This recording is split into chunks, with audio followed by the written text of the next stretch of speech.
Chettinad cook புக்கில் இன்றைக்கி நம்ம ரொம்பவே வித்தியாசமான சாக்லேட் கேசரி பார்க்க போகிறோம். இது என்னோடய ஃப்ரெண்டுக்கிட்ட இருந்து நான் கற்றுக்கிட்ட ரெசிபி. இது ரொம்ப நல்லா இருந்தது. அதனால் இந்த வீடியோ நான் உங்களுக்கு அப்லோட் பண்ணுறேன். எத்தனையோ விதமான கேசரி நம்ம பார்த்துருப்போம். மாம்பழ கேசரி, பைனாப்பிள் கேசரி, பனானா கேசரின்னு எத்தனையோ விதமான கேசரி பார்த்துருக்கோம். இந்த கேசரி ரொம்பவே வித்தியாசமானது. இது கேசரியோட டேஸ்ட் டாமினண்ட்டாக இருக்காது, அந்த சாக்லேட்டோட டேஸ்ட் டாமினண்ட்டாக இருக்கிறதுனால குழந்தைங்களாம் ரொம்பவே விரும்பி சாப்பிடுவாங்க. இந்த சாக்லேட் ஃப்ளேவர் இதுக்கு ஒரு ஆடட் அட்வான்டேஜ். கேசரி டாமினண்ட்டை விட சாக்லேட் டாமினண்ட் இதில் நல்லாயிருக்கும்.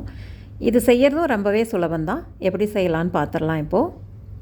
அதுக்கு தேவையான பொருள் வெள்ளை ரவை, பட்னா ரவை சொல்லுவாங்க, பாம்பே ரவைன்னு சொல்லுவாங்க. இந்த ரவை 1 கப் எடுத்திருக்கேன்.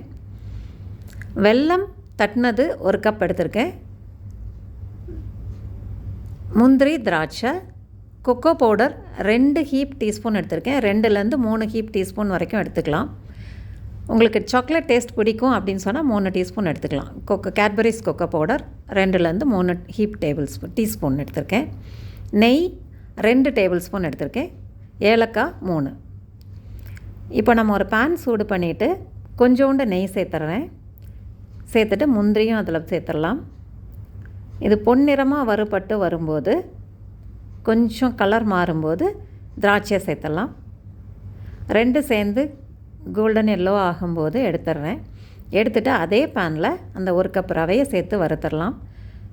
நான் கெட்டிலில் தண்ணி கொதிக்க வச்சுருக்கேன். 1 கப் ரவைக்கு 2 கப் தண்ணி ஒரு சைட் கொதிக்க வச்சுடுங்க. ரவை நல்லா ரோஸ்ட் ஆகி வரும்போது அந்த 2 கப் தண்ணி, கொதிக்கிற தண்ணியை இதில் சேர்த்துடலாம். சேர்த்துட்டு நல்லா கிளறி விட்டுடலாம். இது அப்படியே கிராஜுவலாக குக்காகி வரும். கொஞ்சம் சாஃப்டாக குக் ஆகும்போது கொக்கோ பவுடர் சேர்த்துடலாம். 2 டீஸ்பூன் 3 டீஸ்பூன் உங்களுக்கு எவ்வளவு டேஸ்ட் பிடிக்குமோ அவ்வளோக்கு சேர்த்துக்கலாம். நிறைய சேர்த்தா நல்லாயிருக்கும். அப்படியே கலந்து விட்டு சாஃப்டாக குக் ஆகிற வரைக்கும் கலந்து விட்டுடலாம். நல்லா சாஃப்டாக குக்காகி வரும்போது அந்த 1 கப்பு வெல்லம் தட்டி வச்சுருக்கிறது சேர்க்க போகிறோம். இடையில கொஞ்சம் நெய் சேர்த்து கிளறி விடுங்க, நல்லாயிருக்கும். கொஞ்சம் கொஞ்சமாக அந்த நெய்யை சேர்த்துக்கலாம். இப்போ அந்த தட்டி வச்சுருக்க வெல்லத்தையும் சேர்த்துறேன்.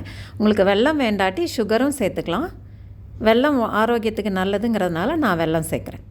நீங்கள் ஒயிட் சுகரும் சேர்க்கலாம். இதுக்கு தண்ணி எதுவும் சேர்க்க தேவையில்லை. அந்த ரவை குக்காகிற ரவையில் இருக்க தண்ணி சத்தே இதை நல்லா இலக்கம் கொடுத்து நல்லா இலகி வந்துடும் அந்த வெல்லம்.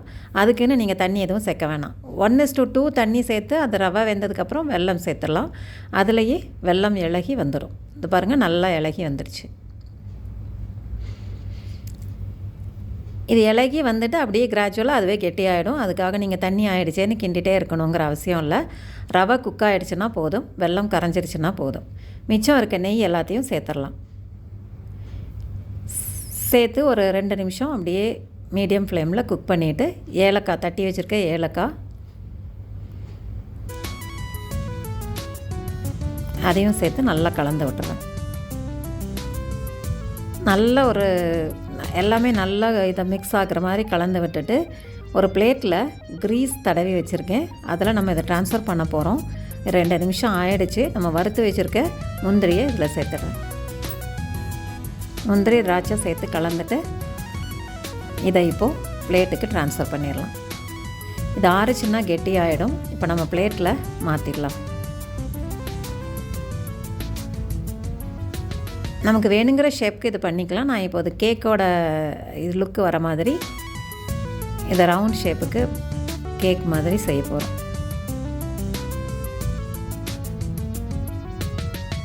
இது நமக்கு ஸ்லைஸ் போடுறதுக்கும் நல்லா ஈஸியாக வரும். அதனால் நான் ரவுண்டாக பண்ணிகிட்ருக்கேன்.